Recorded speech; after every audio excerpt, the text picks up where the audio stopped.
week 4. Excuse me. And this is actually going to be day 7.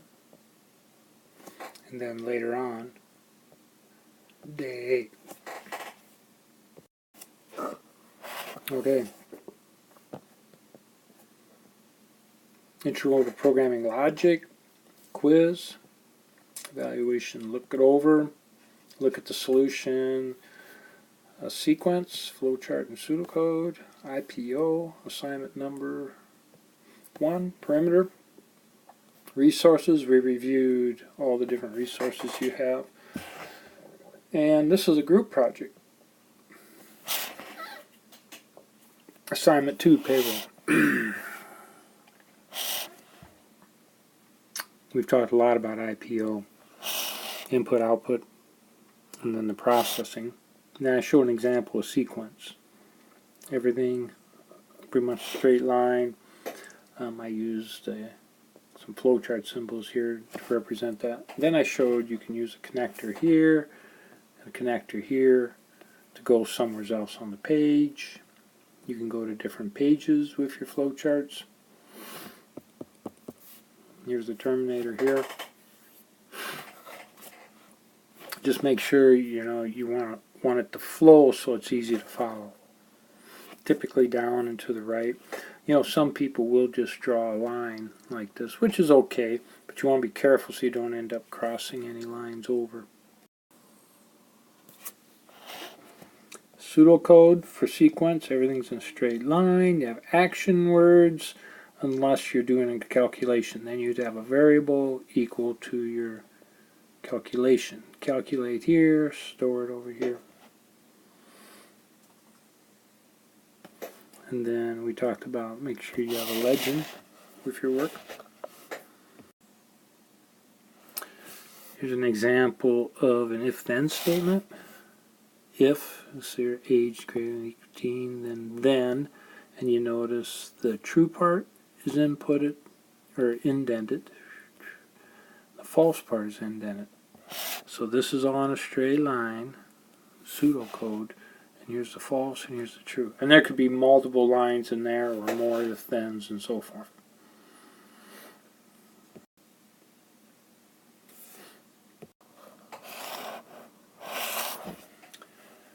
We reviewed, we have high-level languages that humans understand, like Java, Python, C++, and there are literally hundreds. And then we can compile them and they become bytecode. We use an example of looking at bytecode, or I had an article I was showing the students in class.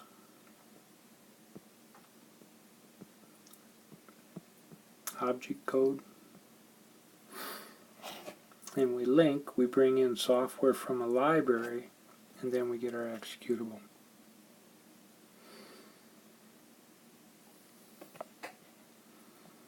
We reviewed hardware. Operating systems typically communicate with the hardware, and the apps communicate with the operating system.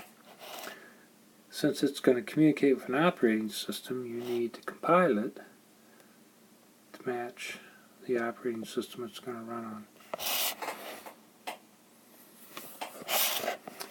Here we started talking about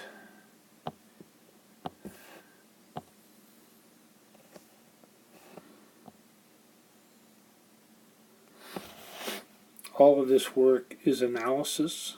You do analysis and then you design.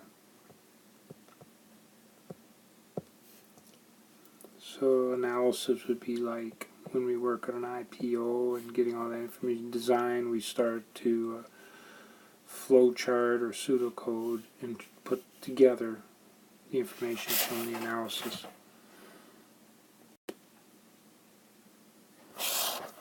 Here's a better view of the if-then.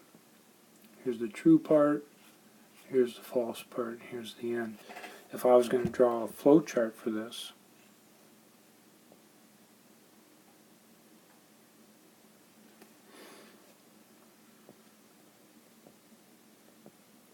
age is greater than or equal to 18, typically put the word if in there. Then you do whatever you're doing for the true part, and in this case we're printing something, or the false part, and again in the case we're printing something, and then you'd bring them back together.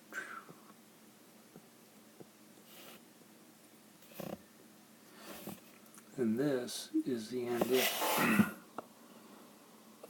Of course, you have your conditional up here, true part, false part. And here, can vote, cannot vote.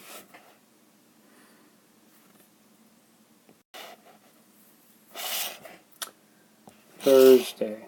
So, we're still on week 4. Be day 8. Yeah, I think so.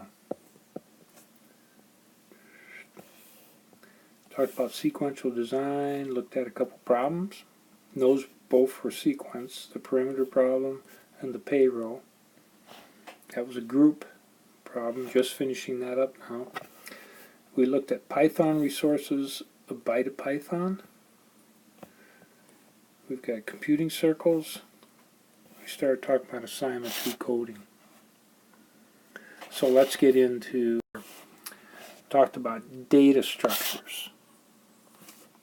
We have data that can be strings, or in our cases we have data that can be an integer or float at this point.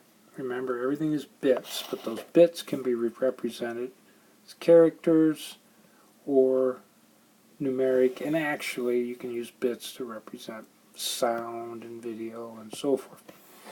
Pictures. Here's what we're mostly concerned with in our programming.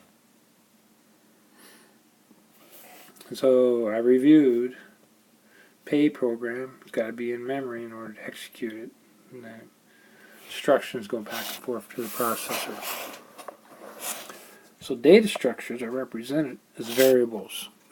And we did some examples.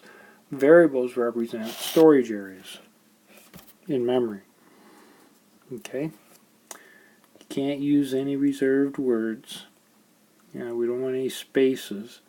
And careful about special characters. You might have to actually look in some Python documentation for that. Alright? And then always remember, you got a variable on the left, you do your calculations on the right, and store it to the left. We entered the Python 3 interactive, and we typed some things at the command line to practice understanding some of these. So, yeah, here's some examples. You can go into the Python interpreter and type Python commands and see them actually work. And that's where we practice some data structures. We actually stored some information in some variable and how that stayed in memory.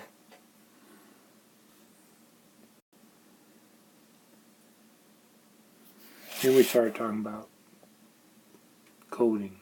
Okay, if you're using Python 3, you've got this first line, and it has to be the very first line. There can't be like a space or an empty space above it. And then I use 2 pound signs for documentation, but you really only need 1. So you document your program. Variable equals something here. And we talked about input. We talked about printing. And then stopping.